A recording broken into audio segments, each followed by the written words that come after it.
Cooking అంటే మనకి ఎంత ఇష్టమో మీకు మాటల్లో చెప్పలేము. మా వాళ్ళైతే గుప్పుడు గోంగూర ఇచ్చి, ఈ గుప్పుడు గోంగూరతో ఒక మనిషికి చేసి పెట్టాను. ఒక మనిషికేంటి ముగ్గురు మనుషులకి చేసి పెడతానని జెప్పి నేను ఆ గుప్పుడు గోంగూరని గోంగూర, టమోటా విత్ ఎర్రగడ్డండి రోటి పచ్చడి చేశాను. మాటల్లో మాట్లాడుకోవటాలు లేవు. అంత టేస్టీగా ఉంటాది. తింటే గదా తెలిసేది. తినకుండా ఏం తెలుస్తాది? అలాగా మనం పోపు మాత్రం ఎక్సలెంట్‌గా పెట్టాలండి ఈ పచ్చడికి.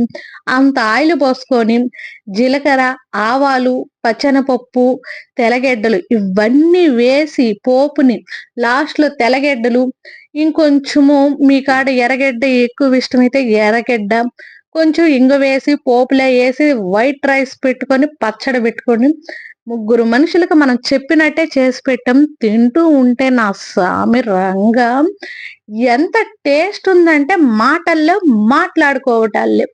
శ్రావణ మాసం అవ్వటం వల్ల మనం ఎగ్ పక్కన పెట్టలేదు. మీరైతే కంపల్సరీగా ఆమ్లెట్ పెట్టుకోండివాయ్. ఆమ్లెట్‌కి, ఈ గోంగూర పచ్చడికి టమోటా గోంగూరండోయ్ కలుపుకొని తింటూ ఉంటే మీ కంట్లో నీళ్లు రావాల. స్పైసీ‌గా కాదండోయ్! అంత టేస్టీగా ఉంటది. మళ్ళీ మంచి వీడియోతో